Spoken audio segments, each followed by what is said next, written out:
Welcome to the Morning Report, a production of fightbackmedia.com, the #1 source of urban conservative information in America. Well, this wasn't really that long ago, but for a lot of people who maybe watch this or who are just new into a lot of these issues, this thing I'm talking about happened in 2006 and involves a woman by the name of Crystal Magnum and members of the Duke Lacrosse men's lacrosse team. On March 13th in 2006, let's go ahead and run the time.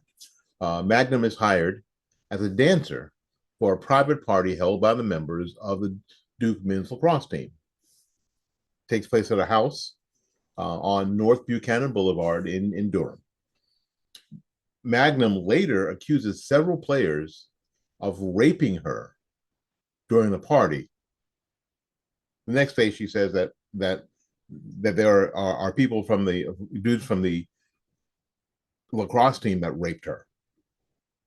Now, 10 days after that, on the 28th, Duke president Richard Broadhead suspends the team from suspends play for the men's team. This move was widely criticized as completely premature, since at that point no formal charges had been made yet. The media attention, of course, gets stupid, with early reports painting the picture of privileged white lacrosse players being accused by a black woman, because this is what they do. So what you're seeing now is not new. This story is important because it sheds a light on this is stuff that happens all the time and it's been happening for a while. So you have these privileged rich white men who are attending this school, Duke, that privileged white men attend, right? And this poor black woman who's working as a stripper, right? It's a master slave sort of thing, right? The case becomes, of course, a flashpoint for issues about race, class, privilege, according to the Washington Post. Now, on the 28th, 15 days after the event, DNA test on Magnum's body failed to link any of the lacrosse players to the scene, according to a disciplinary order against Prosecutor Mike Nifong by the North Carolina State Bar. But Nifong insists on moving forward with the case. Why? Because he wants to be famous. And a lot of these dudes want to be famous. So skepticism started to mount. Because it seemed like, nobody had touched her. We found out that nobody had touched her. They had done a rape kit, all that stuff, and no DNA. No DNA, no pubic hair, nothing. Anyway, next month, on the 18th of April, 2006, the prosecutor formally charges Seligman and Finnerty with rape. It's two of the dudes, according to the disciplinary order. The charges are based largely on Crystal's testimony, as forensic evidence was either inconclusive or not there.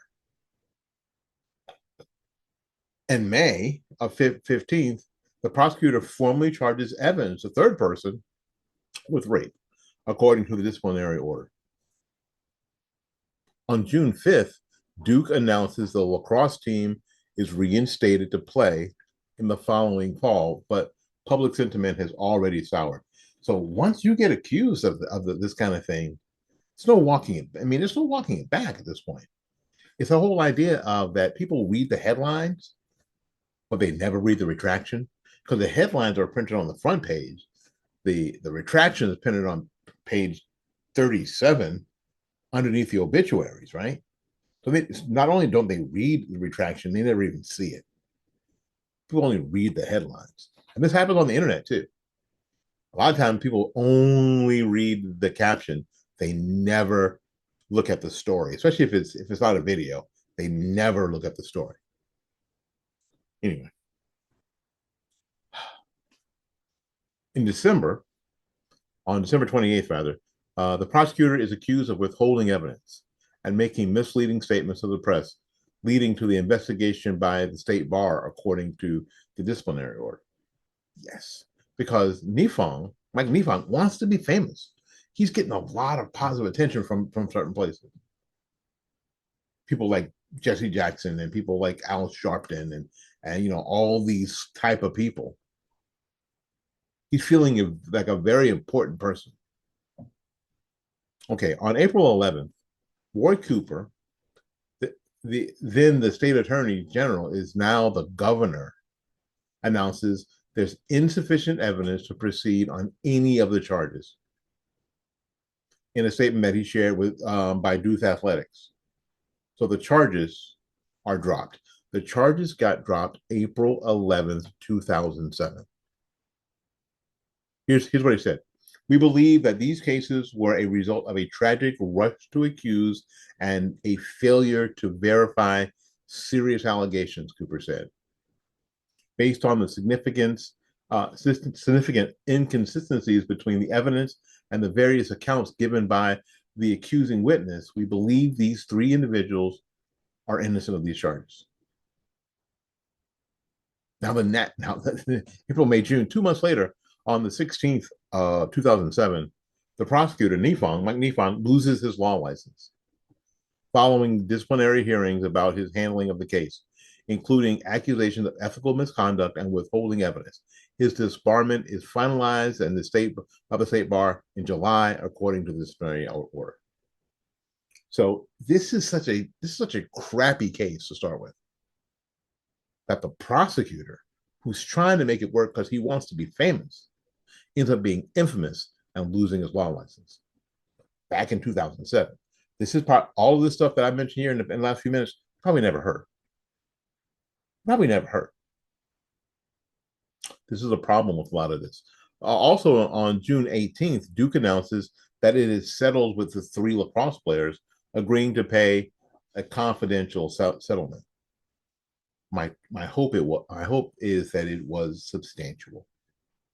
It's impossible to fully disclose what we, our families, and teams endured. As we said from day one, we are innocent, Evans, Finnerty, and Seligman said in a statement. But it took 394 days and the intervention of the North Carolina Attorney General before our innocence was formally declared. Now, on October 5th, 2007, the three players filed a civil lawsuit against the city of Durham, Nifong and other individuals, according to court documents. Durham later settled the lawsuits in part with a one-time grant of $50,000 to North Carolina Innocence Inquiry Commission. On April 3rd, 4 years later, on 2011, Magnum is charged. This is a woman that said these dudes raped her. She's charged with stabbing her boyfriend, leading to a lengthy criminal trial, and was convicted of second-degree murder in 2013. A lot of that people have never heard. They never heard. They only saw the headlines. They only looked at the paper and saw the headlines. And then they just went with whatever people around them were saying. It's a very, very important lesson, because obviously we can't do that. Magnum has spent 11 years in prison, which she is getting through by reading the Bible and finding humor in her thoughts. She said in an interview with the podcast, Let's Talk with Kat, she wishes she could help children who were sexually abused. She told Pasquale when asked if she could describe her experience in prison in one word, she said, growth. Before becoming an exotic stripper, she studied psychology at North Carolina Central University. The transition came from her searching for validation, she said in an interview. This is what she said. I was looking for love and acceptance from people, she said. People to love me, to accept me, to pay attention to me for validation. But you can get all of that in Jesus. He loves us just the way we are. That's what I learned in prison. I hurt my brothers, and I hope they can forgive me. And I want them to know that I love them, and they didn't deserve that. And I hope they can forgive me. I hope they can heal. That's what she says now.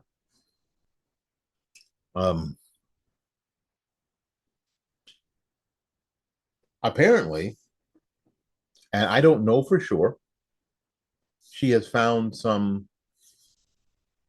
she's gotten saved, or she's found some religious um justification in her life. She has turned her life over to Christ.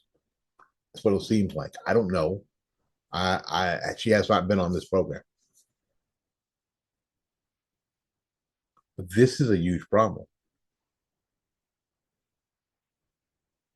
This is a massive problem.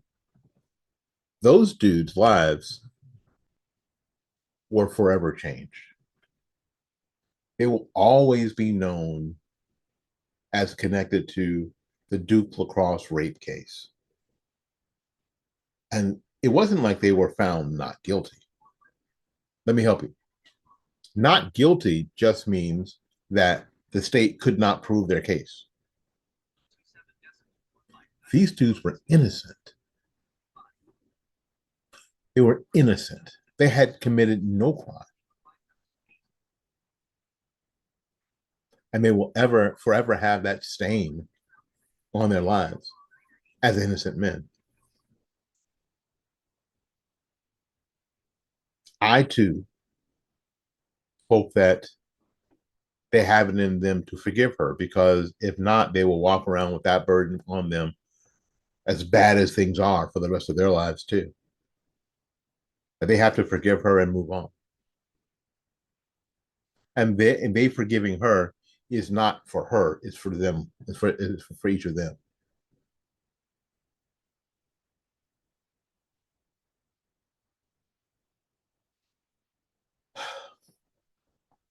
So where are we with all this? Where we are is that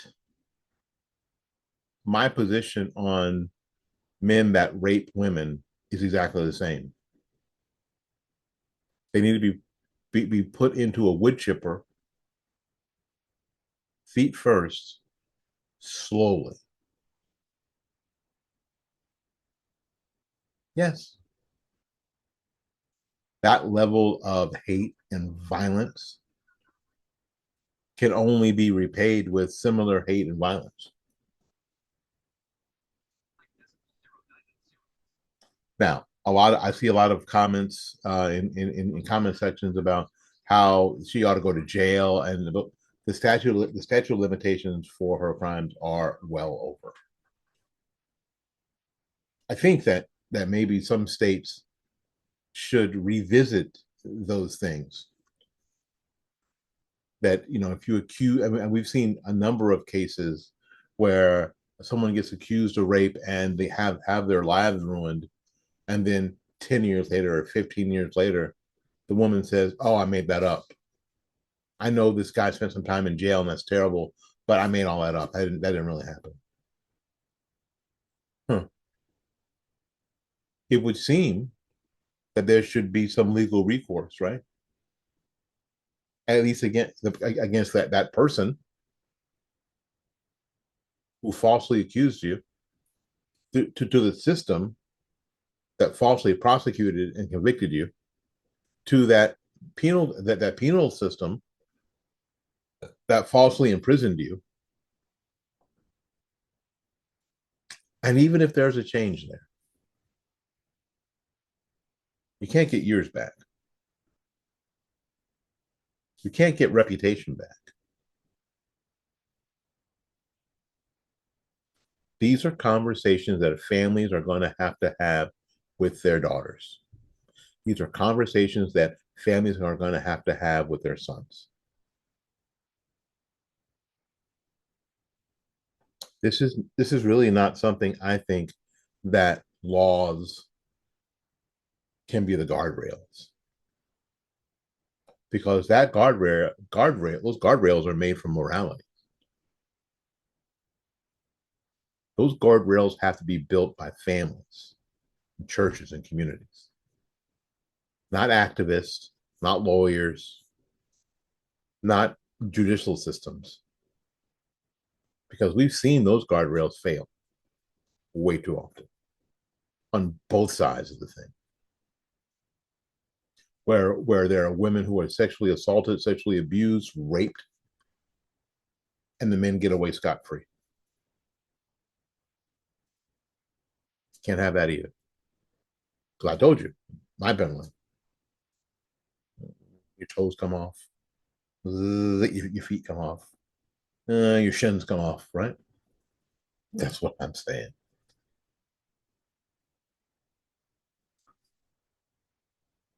What we have to do is start having a conversation, and if this is the point, this case is the point now to start having these conversations out loud, as uncomfortable as they can be, then fine.